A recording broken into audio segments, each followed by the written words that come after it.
Gerardo Melo Mourão, Invenção do Mar. Canto 7º, parte 2.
General da insurreição, alma da restauração, João Fernandes Vieira forjou a têmpera dos heróis na labareda sempre acesa do Arraial, Arraial do Bom Jesus, Castelo Casto, acampamento da bandeira nossa.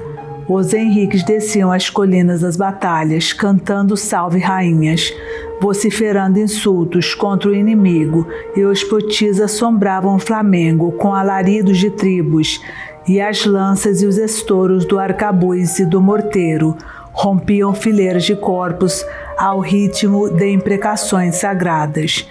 E era uma vez a batalha das tabocas, um bando de padres, na mão esquerda o crucifixo, na mão direita a espada, travavam corpo a corpo de arma fria, varavam o peito dos holandas, davam-lhes absolvição em extremes, e bradavam com Vieira: viva a fé de Cristo! João Fernandes Vieira tomara o título de governador da liberdade e, ajoelhado no campo de batalha das tabocas, puxava hinos sagrados e a tropa entoava em coro. E nesse coro de rezas, cantorias, bombardas, pólvoras e ferros, os tiros partiam certeiros da emboscada dos taquarais. Caiu a noite, caíram os holandas. Vieira anuncia presença no campo de sangue de Santo Antão e Nossa Senhora, e saúda um por um os seus soldados e manda enterrar as centenas de holandeses mortos. E entre estampidos, uivos, tambores, clangores de clarim e estertores de mortos e aclamações de triunfo, foi gravada a memória de índios, mulatos, mamelucos, negros e brancos portugueses, de Igaraçu aos altos das tabocas, Casa Forte, Cabo Serinhaém, Pontal e Nazaré. Esta é a alameda da bravura e sangue, e leva os passos do país, das tabocas aos montes sagrados, Guararapes. Chega aos holandas a esquadra de socorro, vasos de guerra, brigues e naus de suprimento, e mais 8.000 soldados. E o invasor, encurralado no Recife, decide romper o cerco e marchar sobre o interior da terra. O tenente-general von Scoppi prometeu ao soldado saque livre nas casas e engenhos, e aos índios tapuias o direito de matar e comer os mortos. Saem rumo a Afogados, Barreta, Guararapes, ao som de trombetas e tambores, em fanfarras de festa. Assim começa a Batalha dos Guararapes. O primeiro tiro atinge a cama de Schonenborch, presidente do Conselho holandês. Acabara de levantar-se e, ao apito da esquadra, a tropa rompe o cerco, e eram 3 os montes Guararapes: Outeiro, Barreiras e Oitizeiro, e entre eles a garganta do Boqueirão, restinga de alagados e mata rala, picada antiga talvez de engenhos e roteiros da Bahia e Alagoas, pela garupa do Outeiro, rumos de Cabo e Muribeca. Henrique Dias recebe primeiro a tropa flamenga, subiu o monte de onde nos fazia ele todo o mal, conta Van den Branden. Éramos atendidos sem que os nossos pudessem fazer ao governador dos negros qualquer mal, e Guararapes quer dizer na língua boa, estrépito de golpe.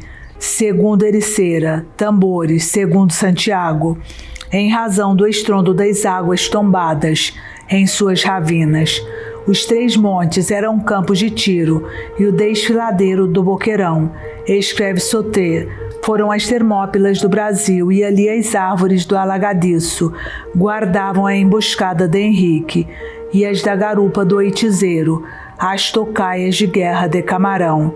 Sábios da terra brava, o negro e os índios, sabiam pântanos afogados e lados das ladeiras, e os leônidas de pântanos e serras e sertões, sabedores da guerra nos seus chãos, elegeram ali suas Termópilas, e o mestre de batalhas pede se inclua a tática dos montes de Pernambuco, entre os estudos da arte militar de todos os tempos, e as manobras de Henrique, Camarão e Vieira compuseram a Sinfonia das Armas de Clausewitz.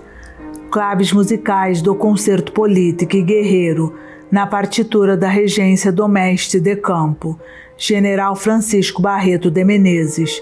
Toda batalha é a batalha decisiva, e o destino do Brasil foi decidido a ferro e fogo por essas legiões adolescentes, 2 montes Guararapes, coroa e joia da história militar do Novo Mundo, fazendo inveja aos grandes capitães da história militar da humanidade.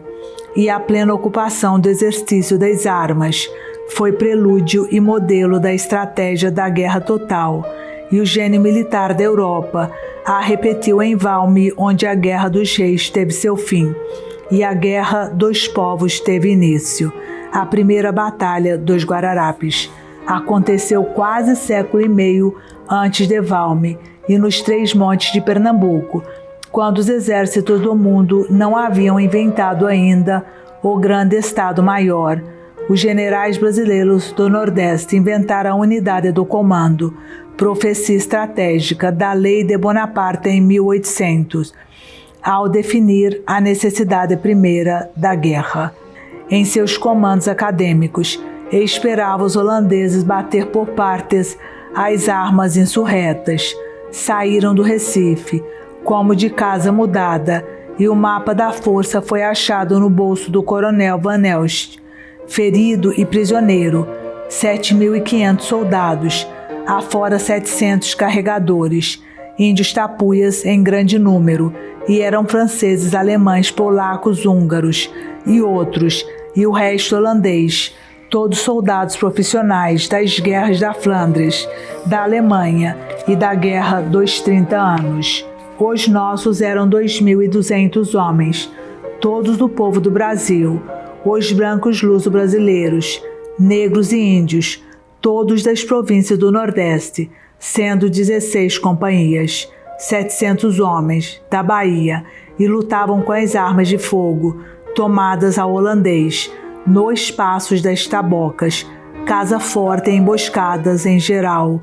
O mais eram chuços, bordões, lanças de pau tostado e, sobretudo, espadas, e era a golpe de espada que o holandês caía, e assim davam batalha os nossos alimentados pela ração diária de uma espiga de milho e uma pobre mancheia de farinha de mandioca. E assombrado o coronel Wardenbruch escrevia em seu relatório: é difícil submeter pela força um povo constituído de soldados vivos e impetuosos. Os patriotas repeliram sempre todas as propostas de paz e as ameaças, e não aceitaram nunca a palavra empenhada dos holandas, tantas vezes descumprida. Quando algum dos nossos na Paraíba e no Rio Grande depuseram as armas sob a palavra do príncipe Teorande de lhes poupar a vida, foram todos trucidados, e as mulheres brasileiras e portuguesas foram violadas, e os templos incendiados, e os engenhos roubados, e os calvinos divertiam-se em degolar a espada às imagens dos altares. Enviavam mensagens e propostas, e Henrique Dias respondeu: se os senhores possuem armas, é desnecessário o lançamento de papéis. Meus soldados pouco entendem deles, e muito dois numerosos, e grandes mosquetes que possuem e manejam com muita presteza e valor, como senhores a toda hora sentem. E Camarão desprezava as cartas de ameaças ou propostas. Não necessitamos de papéis, a não ser para o fabrico de cartuchos, para nossas armas, nas quais os meus soldados acreditam bem mais do que em simples papéis escritos. Saiam já para a campanha, que a descoberto nela os esperamos. E André Vidal, de Negreiros, respondia: saiam à campanha, onde faz longo tempo os esperamos. Não vos iludais, senhores, o Brasil não foi feito para vós. Foi a resposta de João Fernandes Vieira. E a resposta do povo se chamou Guararapes, tambor e estrépito de guerra. Vencidos na primeira batalha dos Montes Sagrados, o Conselho Holandês envia relatório a seu governo. Eles resistem muito bem ao ataque e logo que descarregam suas espingardas, atiram-se sobre os nossos para se baterem corpo a corpo. Sabem também armar emboscadas em lugares e passos apropriados e vantajosos, dentro da mata e em geral, produzir muito mal aos nossos. Quantas armas estão bem munidos, sabem muito bem servir-se delas, e, no tocante às suas qualidades físicas, excedem muito em agilidade e disposição. Nossos melhores soldados sabem melhor que os nossos submeter-se às privações. Estes eram, coronel, nossos soldados rústicos, sábios e fortes, e indomáveis os que lutam em seu rus, e por seu rus, Rus Rures, poeta Horácio, e vencem sempre mesmo os exércitos mais poderosos. Rusticidade de Indochinas, Cochinchinas, ditas Vietnã, dois guerrilheiros plantados nos bosques, emboscados, os pés no barro seu, nos rios seus, entre as árvores suas, na garupa dos morros Guararapes, onde o soldado da guerra dos povos vence sempre, o soldado da guerra dos reis. Dos 7.500 soldados holandeses, Van Elst, ferido general Van den Brande, no comando retira-se com 3.200. Os restantes tombaram em combate, desertaram, enfurnaram-se nas matas. 500 luso-brasileiros morreram pela pátria no campo de batalha. Dulce et decorum, Horácio. Entre os despojos dos vencidos, recolhemos 33 bandeiras, e além de armas e outros bens, um estranho butim, um barril com algemas e grilhões. Os brasileiros fundiram as algemas e grilhões e fizeram balas redondas para as bocas de fogo. Esta foi a primeira batalha de Guararapes. Felipe Camarão e Henrique Dias recebem títulos reais. São chamados Dom Felipe e Dom Henrique, agraciados com o hábito de Cristo. São os primeiros fidalgos, filhos das Tabas e Canaviais. Carta Régia confere a Dom Antônio Felipe Camarão, brasão de armas e patente de Capitão-Mor, de todos os índios do Brasil.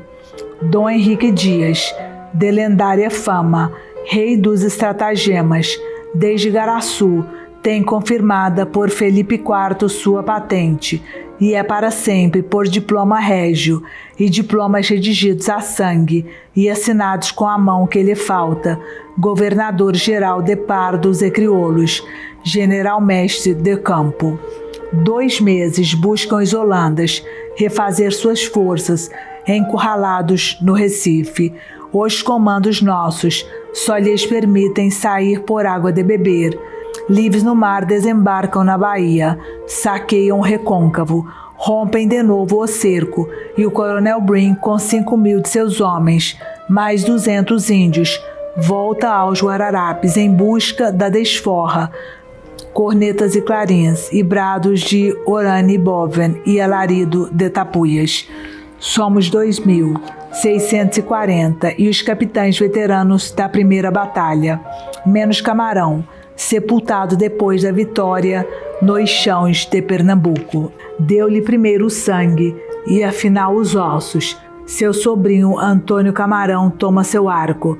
O mestre de campo Francisco Figueroa, vindo da Madeira, traz 300 recrutas da Bahia. O sargento-mor Antônio Dias Camarão, sempre mestre de tropas e estratégias, governador das armas, veterano surrador de Holandas, Tabocas Casa Forte, do Cocuruto do Morro do Eitizeiro, ataca com 4 troços a retaguarda invasora. Vieira comanda 1.350 guerreiros e Barreto de Menezes, mestre de campo geral, rege de novo os ritmos da batalha plena. Éramos ali, reza a crônica, brasileiros, tapuias, negros, mulatos, mamelucos, brancos, toda gente do Brasil, e também portugueses, italianos, e aprenderam dos naturais do país a atravessar matas e cruzar brejos e subir morros com rapidez e agilidade de jaguares do mato. Na lâmina das espadas recurvas, os soldados gregos honravam uma inscrição antiga, e em talhe rústico a lâmina de ferro de Vieira repetia a senha: liberdade ou morte, e a espada era a primeira de nossas armas, a rainha das armas, o relatório do oficial holandês Van Gogh. Escreve o peão dos Aquiles morenos do Nordeste. Saíam dos matos, dos pântanos e dos outros lugares, inventavam a vantagem da posição e aplicavam-se a romper nossos quadrados. São tropas ligeiras e ágeis de natureza, correm para diante e para trás, e por causa de sua crueldade inata, são também temíveis. Dias Cardoso, o ensinador das táticas, ouviu a queixa e a raiva do coronel holandês. De agora em diante, vamos lutar dispersos como vós. Melhor para nós, emendou o mestre, pois para os holandeses lutarem dispersos, vão precisar de um capitão para cada soldado. Para nós é fácil, em nossa tropa cada soldado é um capitão. E dia e noite se ocuparam brasileiros e holandas na ocupação da batalha. A derrota do invasor foi desastrosa e terrível, e a fuga era um espanto e um terror. A morte é nos calcanhares deles. O relatório de Van Gogh. Nossas tropas começaram a fugir, em confusão, em direção, ora ao mato, ora ao rio, e sempre em direção à morte. E o valeroso Lucideno, os nossos levaram a perseguição até onde lhes permitissem o cansaço, a sede e as sombras da noite. Foram de 1.544 homens, as baixas holandesas. Tivemos nós 45 mortos e 200 feridos. Tínhamos 2 capitães de cavalaria e 40 cavalos e cavaleiros. A ordem de Vidal de Negreiros para cometerem contra uma emboscada holandesa. O capitão brasileiro, Manuel de Araújo, diz ao capitão Antônio Silva: 40 é um número muito escasso para a empresa. E houve a resposta: fomos honrados com a escolha para morrer aqui. E o outro: vamos morrer com honra. Morreram. O inglês Robert Southey, escritor da história e conviva das musas marinheiras, de Coleridge, escreve: Guararapes, o lugar mais memorável da história do Brasil e da história desta América nossa. Ali salvamos a fé e a liberdade das repúblicas. Detivemos o Batavo do Maranhão à Vila Velha, às estradas fluviais de Pedro Teixeira, ao Tietê Sagrado e aos caminhos das missões e das minas, Minas de Ouro, Sabarais e Goiás e Cuiabás, do Rio de Janeiro a Buenos Aires e Santiago do Chile e ao Peru, até onde chegavam as cartografias, riscadas nas pranchetas de fronteiras, e as frotas da pirataria, de Nassau, regidas de seu palácio do Recife, para o sonho, o pesadelo da Nova Holanda. Ali a restauração de Pernambuco, ali a restauração do Reino de Portugal, ali a restauração da América do Sul e das Angolas e Guinés e São Tomés de nossa língua. Ali jaz a memória, ali jaz a invenção da pátria brasileira, Ali o barro foi amassado em sangue, e Francisco Barreto de Menezes, desse barro e das pedras e areias das ribeiras, amassou a argamassa, e os mestres de armas se fizeram mestres de obras, e os guerreiros que riscaram os mapas do campo de batalha, riscaram as linhas do primeiro e mais belo santuário barroco, e ergueram nas cotas gêmeas do Morro do Outeiro, celebração de seus heróis, de seus anjos e santos combatentes, de seu Deus, a Igreja de Nossa Senhora dos Prazeres. 2 Guararapes. Dos dois lados do mar, já restaurado o reino no rastro da primeira bandeira, partida da Bahia, os heróis de Piratininga vencem bosques, rios, terras, as solidões da Mantiqueira, vencem índios, feras brenhas, vencem a fome e a falta às vezes de caça e pesca, assam lagartos, cobras, sapos, roem raízes, mascam folhas, tentam frutas silvestres e sem água, não é raro que suguem o sangue dos animais que matam, segundo se lê nas memórias do distrito diamantino. A fronteira do mar assegurada em muralhas, a meias de ossos, sangue, erguidas no país dos Guararapes. Vanguarda e retaguarda da conquista, garante enfim a marcha das bandeiras e a descoberta do país de dentro. A espada de Vieira, a lança rude, rasga a cortina do horizonte, e a bota dos paulistas abre as lavras de ouro do país das Gerais, com suas catas, os diamantes do primeiro sonho, em que faíscam homens e metais. E ali, alferes, o sítio de Pombal, o arraial de donde fostes vindo, termo da vila de São João del Rei. E ali a Vila Rica do Albuquerque, Dantas. A cidade não é tão antiga quanto parece, 100, 200 anos mais nova que as primeiras, Olinda, Todos Santos, Piratininga e São Vicente. E ali mesmo vêm outras mais antigas, e a Iuruoca tua, Baipendi, Campanha da Princesa, São Gonçalo do Sapucaí, aliadas a São João del Rei, ou a do Rio das Mortes, de donde o alferes dito Tiradentes é vindo e provindo, e esse tempo Dantas de fato orça pela metade do século XVIII, entre 745 e 748. Bons ares são os ares da Vila Rica, e em suas vielas e ruas estreitas, Dantas, como tu, entre toceiros de processos e escrituras, o doutor Tomás Antônio Gonzaga pratica a musa a emboscada de seu rosto furtivo, entre sótãos e alçapões, portadas com safenas, cobertas de telhas curvas em casas, algumas até suntuosas.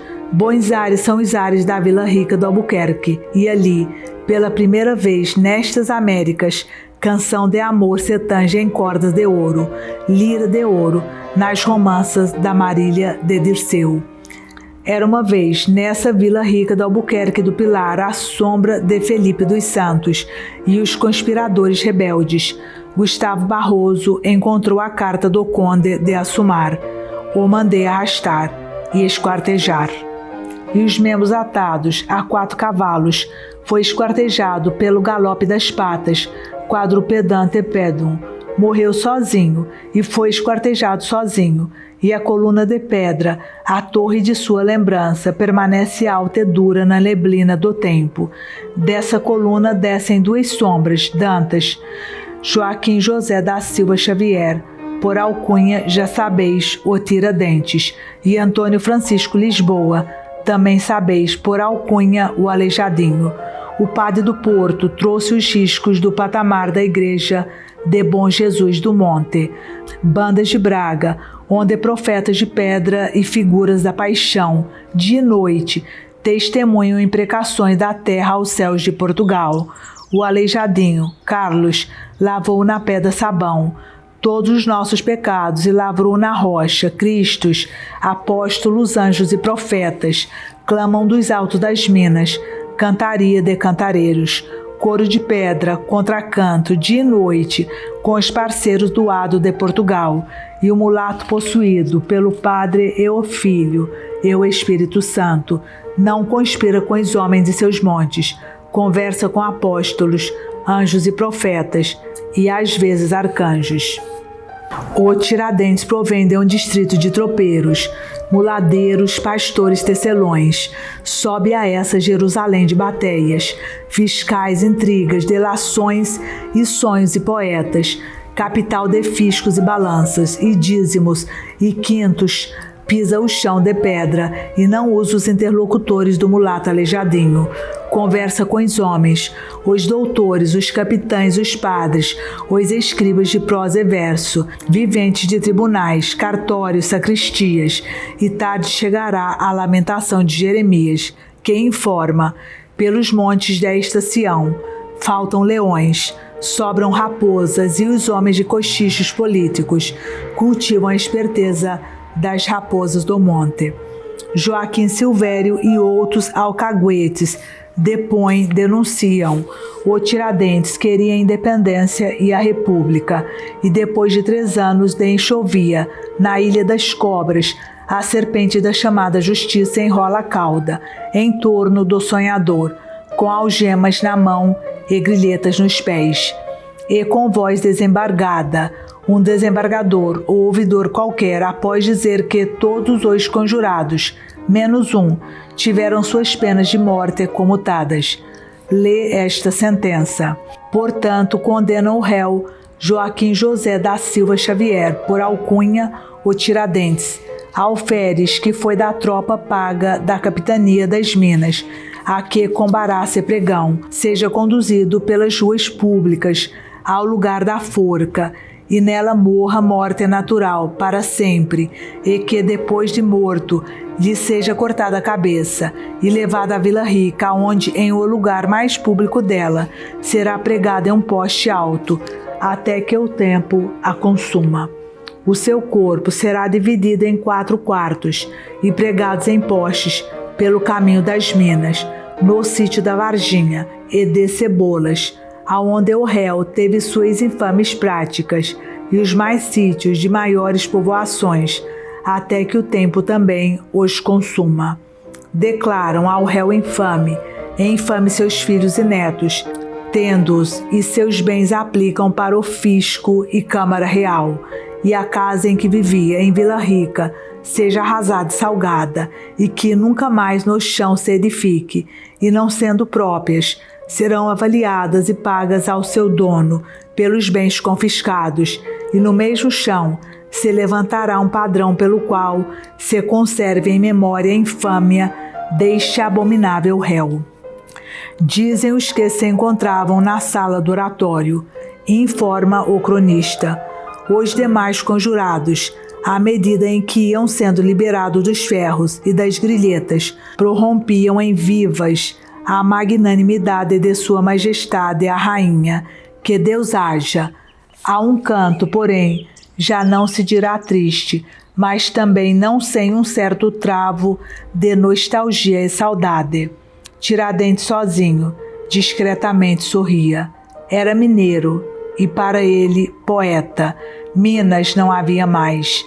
No sítio da Varginha, o vigário viu o quarto de carne pendurado no poste, tapou os olhos com horror e ficou taciturno para sempre e afastado das gentes. Era o padre Antônio da Silva dos Santos, irmão do Tiradentes.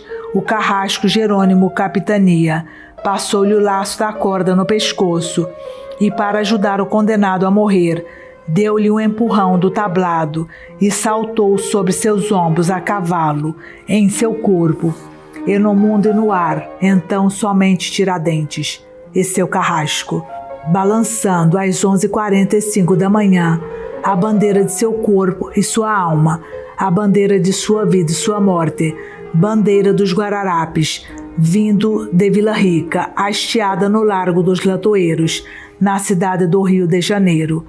E vós, Dantas, poeta, diácono de feitos e processos, cronista de devassas, no cartório de Aiuruoca, e assim no cartório de todas as memórias das Minas, lembrais o inventário do morto, na busca da arrecadação dos bens pertencentes ao Tiradentes. Vê-se que entre um chairel e várias capeladas de pano azul, forradas de linhagem, com seus galões de prata e cercadura encarnada, e um teliz de couro forrado de baeta amarela, existiam solitárias 2 cangalhas, estas doamos em nome do decujos, ao lombo dos juízes alcaguetes e torturadores do alferes. E o poeta lembra, outros desvairados não morreram sozinhos. Antônio Conselheiro, do país do Ceará, morreu no país da Bahia, com todos os milhares de viventes de sua cidade de barro e esperança. E Virgulino Ferreira Lampião, justiceiro e vingador, morreu com todos seus cabras e suas mulheres no sertão de Juazeiros. E tu, herói, tu, fazedor de pátria, ficaste só na solidão de tua morte, mas a memória dos vivos sabe sempre. A homem forte é mais forte sozinho. E agora, musa, cobre o rosto e deixa o verde de teus olhos se espalhar na plantação. Junta a lágrima tua a essa chuva de lágrimas. 2 negros que cantavam e choravam nos eitos e molhavam com seu pranto o chão de crescer cana, a terra escura de crescer café, e engrossavam a água dos ribeiros na bateia de ouro. Esta é uma estrofe curta, sufocada, e seu ritmo é o ritmo do soluço, que estrangula a garganta do cantador. Interpela, poeta, o Deus embuçado. Deus, ó Deus, onde estás, que não respondes? Em que mundo, em que estrela tu te escondes? Naquele tempo, Gilberto conta, o Brasil era Pernambuco, e Pernambuco era o açúcar, e o açúcar era o negro. Depois o Brasil era o ouro, e o ouro era o negro. Depois o Brasil era o café, e o café era o negro, e os negros eram. Lembra o frade na crônica da cultura e opulência do Brasil, por suas drogas e minas. Os negros escravos eram pés e mãos dos senhores de engenhos e fazendas e lavras de metal amarelo. Régulos e sobas do Daomei, de Angola, Serra Leoa, Guiné e Congo vendiam aos ingleses prisioneiros capturados em suas rázias, e os próprios compatriotas condenados por certos crimes. E quando o negócio do açúcar passou aos banqueiros da Flandres, na Nova Jerusalém da Holanda, a venda de carne humana passou a ser o maior negócio do mundo. Das sombras da heresia nova, ancorada em passagens do Velho Testamento, o tirano fanático Olivério Cromwell, Regulete também, soba dos brancos de sua ilha, assume a gerência da comandita infame, e o governo inglês se torna o braço dos banqueiros de Amsterdã e seus parceiros de fé, acampados no estuário do Tejo, testas de ferro, doceitas novas da Holanda e Grã-Bretanha. Montaram o comércio infame, em dimensões empresariais, e a cabeça da empresa era o governo inglês, e o Lorde Protetor era o comissário-mor dos bancos marranos de Hamburgo e Amsterdã, e contratava agentes em Lisboa e Sevilha para abalar o poder dos reis, fiéis de Espanha e Portugal. Corrompeu mercenários, e os cristãos novos escrituravam a distribuição de sua mercadoria sacrílega, o corpo e a vida de homens e mulheres da África. Trouxeram negros da Guiné, do Congo, Angola, Sanagá, dito Senegal, Sudão, Otentócia, Guinés e Moçambique, e Nigéria e São Tomé, e o grande entreposto era a Baía de Cabinda, e os régulos engenhos e cruéis. Vendiam aos calvinos flamengos e aos puritanos ingleses seus irmãos e suas irmãs, por búzios que serviam de moeda, por fumo em corda, por um galão de aguardente. 3 rolos de fumo eram o preço de um negro forçudo, e os ingleses obtiveram, através de seus agentes em Lisboa, licença de Dom João III para uma cota de 120 negros por cada engenho, e um escravo comprado na Guiné por 3 rolos de fumo era vendido no Brasil pelos comissários ingleses, flamengos e seus carontes do Tejo, entre 150 e 200 mil réis. Já em 1798, a população do Brasil era de 3.250.000 habitantes, e os negros eram 1.361.000. 20 anos depois, tinha o país 3.817.000 habitantes, sendo os escravos 1.728.000. A principal mercadoria comprada pela moeda inglesa era o escravo, e a própria moeda da Inglaterra passou a chamar-se guinéu.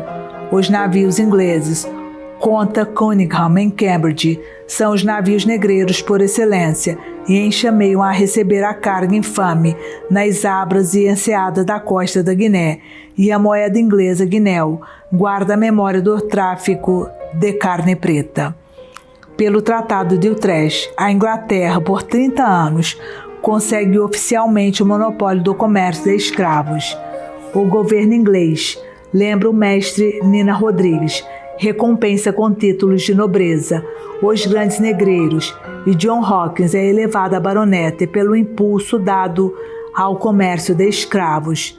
Em 20 anos, de 1680 a 1700, tiraram da África 300.000 criaturas, nos começos dos 700, mais 150.000, e os comerciantes diziam com orgulho que Liverpool tinha as ruas calçadas com crânios de negros. Depois organizaram fazendas de reprodução de escravos na Virgínia e Jamaica, e eram verdadeiros aras de negros. Pelo Tratado de Quebec, a Inglaterra obtém o privilégio de ancorar navios em Porto Franco e Porto Belo, Antilhas, bases do contrabando e monopólio do tráfico de negros na América do Sul, e Canning proclama sem pejo no parlamento inglês, 1798, que a Grã-Bretanha exerce o monopólio mundial do tráfico. A escravidão, denuncia o grande negro José do Patrocínio, foi, do princípio ao fim, negócio oficial da Inglaterra, sócia das tribos de piratas, da Companhia das Índias, e quando o fidalgo alemão Maurício de Nassau, alugado pela empresa Flamenga, comanda a invasão de Pernambuco, tem como plano principal, diz o cronista holandês, tornar o Recife o centro distribuidor da escravaria. E o próprio procônsul Nassau arma a frota de negreiros para comprar escravos em Luanda e São Tomé. As cortes dos reis católicos, que tiveram a grandeza de inventar os mares, nunca dantes navegados, e descobrir as terras desconhecidas, eram objeto da inveja e da cobiça dos países de mercadores. As cortes dos reis cristianíssimos e dos reis fidelíssimos foram minadas por agentes do bankster sem pátria, e a mancha da escravidão estendeu sua lepra branca sobre a América, o mundo novo criado pelos heróis do mar, Portugal e Castela, para inaugurar o império do Cordeiro, a liberdade, a justiça, o amor, a honra de ser livre, senhor de seus vales e rios, a alegria da possessão de suas árvores e suas mulheres estava na medula dos varões da África. Seus dentes largos e brancos mordem raivosos a lima de aço do cativeiro. Nos grotões, nas serras, fundam-se repúblicas, quilombos por toda parte, e os que foram príncipes no país do Congo e da Serra Leoa transfiguram-se em reis no país das Alagoas, no reino dos Palmares, e os exércitos se chocam, e a Troia negra em sangue e cinza deixa apenas nos cerros a memória dos marqueses guerreiros, na fronteira africana dos castelos de Ganga, Zumba e Zumbi.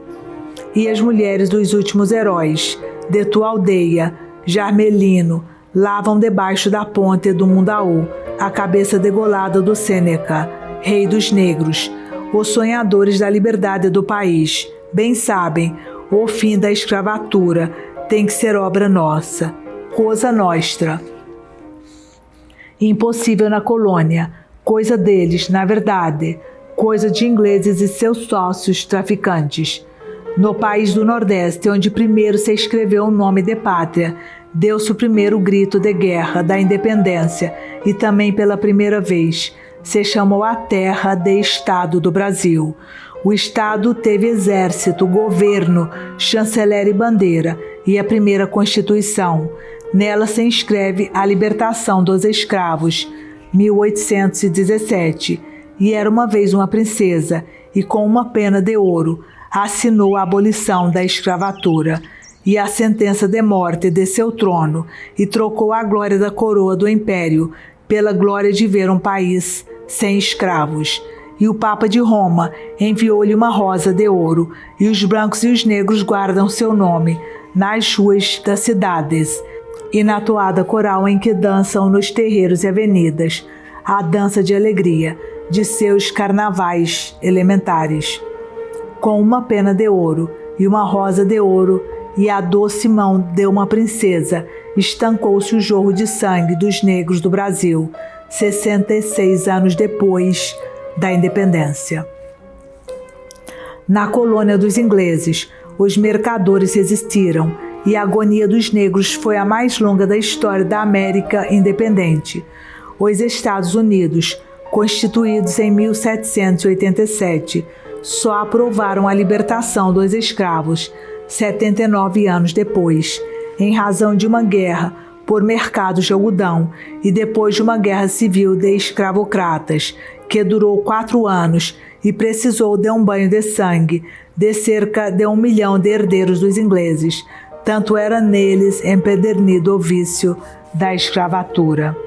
Bastou aos brasileiros o leite que beberam das mulheres negras, o protesto dos negros nos quilombos, a vergonha de ter irmãos escravos, o sangue negro nas veias de seus filhos, o relâmpago de Nabucos, Rebouças, Gamas, Patrocínios e a tuba do poeta da Bahia, e o braço de um dragão do mar nos 4 paus de sua jangada, imóvel sobre as águas dos verdes mares bravios, onde é o Ceará, por isso terra da luz. E no estado do Brasil criou-se a pátria das criaturas, vindas de todas as terras, e em suas cidades e em seus campos dançam em roda e cantam a dança e o canto dos primeiros homens, diante de suas casas, seus campos, seus jardins, suas ribeiras. Gênese ou genealogia. E Moisés e Salomão e Davi, e os outros profetas, maiores e menores, todos muito grandes, 4 mais 12, 16, digamos, escrever a escritura antiga, e escrever é entalhar caminho na pedra, ou na casca da árvore.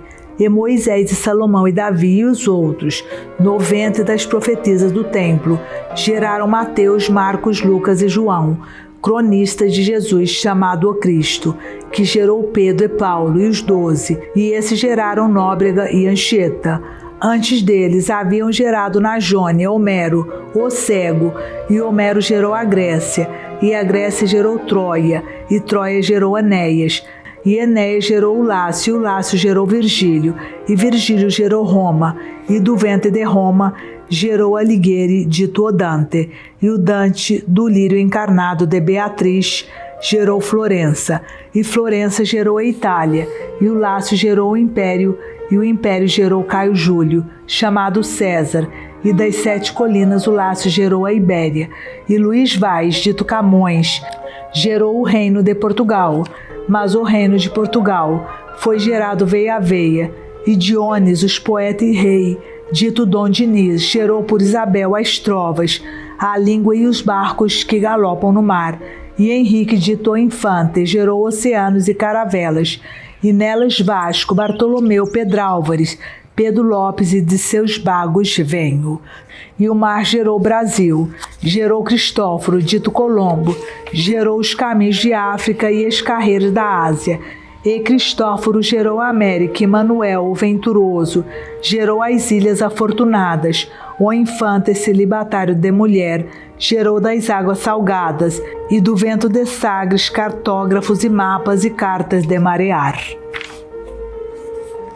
O Brasil gerou Martim Afonso, e Mendesá, e Duarte gerou de Dona Brits a tribo dos Albuquerques, e um Albuquerque gerou o negro Henrique Dias, e o índio Camarão, e João Fernandes Vieira, e estes geraram os Guararapes, e um dos montes dos Guararapes gerou a pátria brasileira. E um Albuquerque gerou a Vila Rica do Albuquerque, e a Vila Rica do Albuquerque gerou o Tiradentes, e Nóbrega e Anchieta geraram São Paulo de Piratininga, e São Paulo gerou Raposo Tavares, e Fernão Dias, e Anhanguera e Borba Gata, e Botelho e Mourão, e a Bahia gerou a Casa da Torre, e o Grão-Pará gerou Pedro Teixeira, e os bandeirantes geraram o Rio Grande do Sul, a Amazônia, o Oeste e as Minas Gerais, e a Pátria Adolescente gerou no Nordeste, em 1817, o Estado do Brasil, nascido, afinal, na Ribeira do Ipiranga. Nos termos do Deuteronômio, do Livro dos Números e das Crônicas 1 e 2, esta é a genealogia, vaga, acrônica e ambígua, como todas as genealogias, achadas na noite dos tempos, mas fiel e plantada na história e no mito, como todas as genealogias. Testemunham Luís, Vicente, Fernando, Gustavo, Pedro, Plínio, João e Bruno e Joaquim e outros, segundo Escrituras. Inventário. Arrolado todos os bens, no formal de partilha, deixo terras de continentes e ilhas conhecidas aos mercadores, aos banqueiros, aos corretores, aos agiotas, ratos de usura, ladrões públicos, negociantes e negocistas, são a mesma coisa, e seus parceiros da raça de Caim. A Portugal e Espanha, deixo os mares, o Atlântico para suas velas redondas e latinas, o Pacífico para que eu descubra Balboa, e os oceanos da Índia e o mar da China, e ali alarguem o mundo, e juntem os mundos do planeta.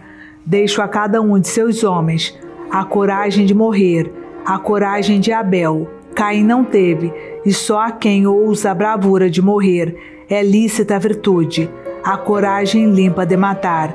Deixo a cada um de seus varões umas armas de fogo e ferro frio, e gosto para usá-las, em grito d'armas, a espada do capitão José de Barros Lima, o leão coroado, a forca do padre Tenório, e de Domingos Teotônio Jorge, que não temia a morte, e só temia a posteridade, e deixo ao seu irmão vigário as postas de carne do alferes esquartejado.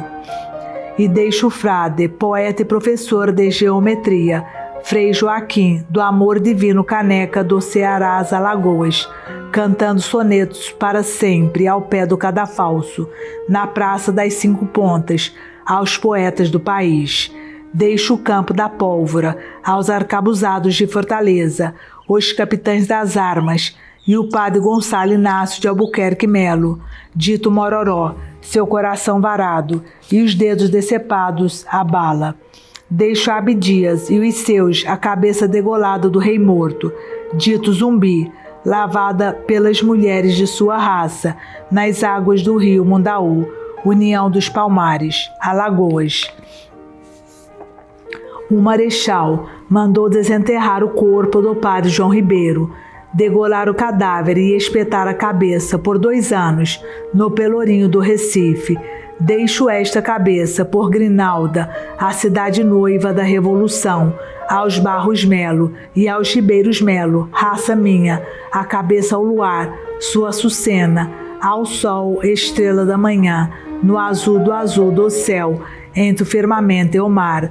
Deixo o Pelourinho da Bahia a flor de sangue, do peito do padre Miguelinho, e Domingos José Martins, e Antônio Henrique e os outros, entre arcabuzes de 17, e deixo as ruas ensanguentadas, aos enforcados esquartejados, ao galope dos cavalos do rei Francisco, e Peregrino, e Amaro, e os Albuquerques também de 17, e os outros, e deixo a todas as Américas, esses Abreus e Lima, os olhos do padre Roma, sozinho, em sua jangada, lendo seus salmos desde o mar de Olinda, passando pelas Alagoas, para levantar os povos, chegou a Salvador, para levantar a Bahia, onde o Conde dos Arcos levantou patíbulo.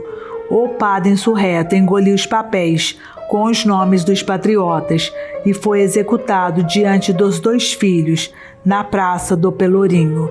Deixo a todos os pais, todos os filhos, os olhos do fim do olhar desse pai, desses filhos na hora do arcabuz, e esse olhar um dia se fez chama no rosto brasileiro do general de Bolívar, nos Ayacuchos da libertação, e deixo aos senhores de engenho o cepo de Aroeira, em que foi cortado o pescoço da cabeça de Manuel Bequimão, no Maranhão.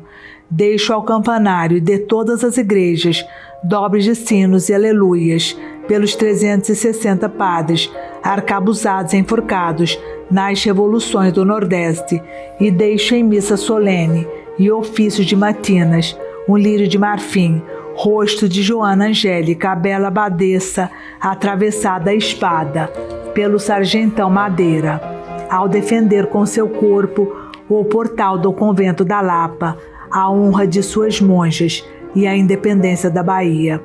Deixo pâmpanos e pampas e coxilha e fronteira aos 2 bentos do Rio Grande, a glória de seus farrapos, aos que perdem as batalhas, mas salvam a honra dos heróis que aguentam pelear em retirada e com pouca munição. Não deixaram ao alferes, nem mesmo seu boticão, mas eu, o poeta, deixo a cada vivo seu morto, e a cada morto um caixão, uma campina no campo, na cidade um quarteirão. Seja macho, seja fêmea, seus 7 palmos de chão, memória de vida e morte, com seu nome e seu brasão. Deixo a raça de Caim, a herança de Caim, a apostila ao codicilo. Deixo a cada varão da raça de Abel, uma viola, uma vela e uma caravela, e navegando nela, navegue água e pedra de seu país, e praça e rua de seu bairro e cidade, e deixo ainda a raça de Abel, a herança de Abel, a doçura de seus olhos, a doçura da voz de mel da língua doce e viril, lírio de Florença, rosa de Provença e Borgonha, flor de Romã, de Portugal e Espanhas, Galícias e Românias, língua de musas e pastores, língua de luz e prata, de floretes terçados por seus cavaleiros, o da Mancha e os 12 de Inglaterra, mais os 12 pares de França, língua de espadas e losangos, lâminas de aço polígonos e clarões ao luar das estrelas do Mondego ao Minho, ao Douro, Amazonas e Tejo.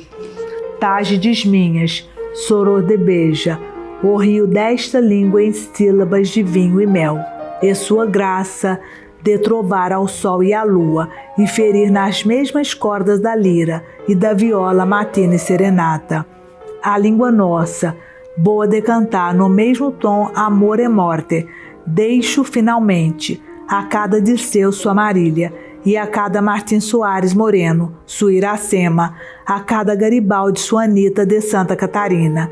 Este é o testamento de Adão e Eva, firmado no jardim do mundo, nele escrita a legítima de Abel, e datado nas ribeiras do Éden, lá do leste, rios, riachos, Fison e Gerron, e Tigre e Eufrates. Testemunhas, Jerônimo, Tiago e Tomé, e Sebastião, 3 vezes, e as mais assinaturas que se seguem.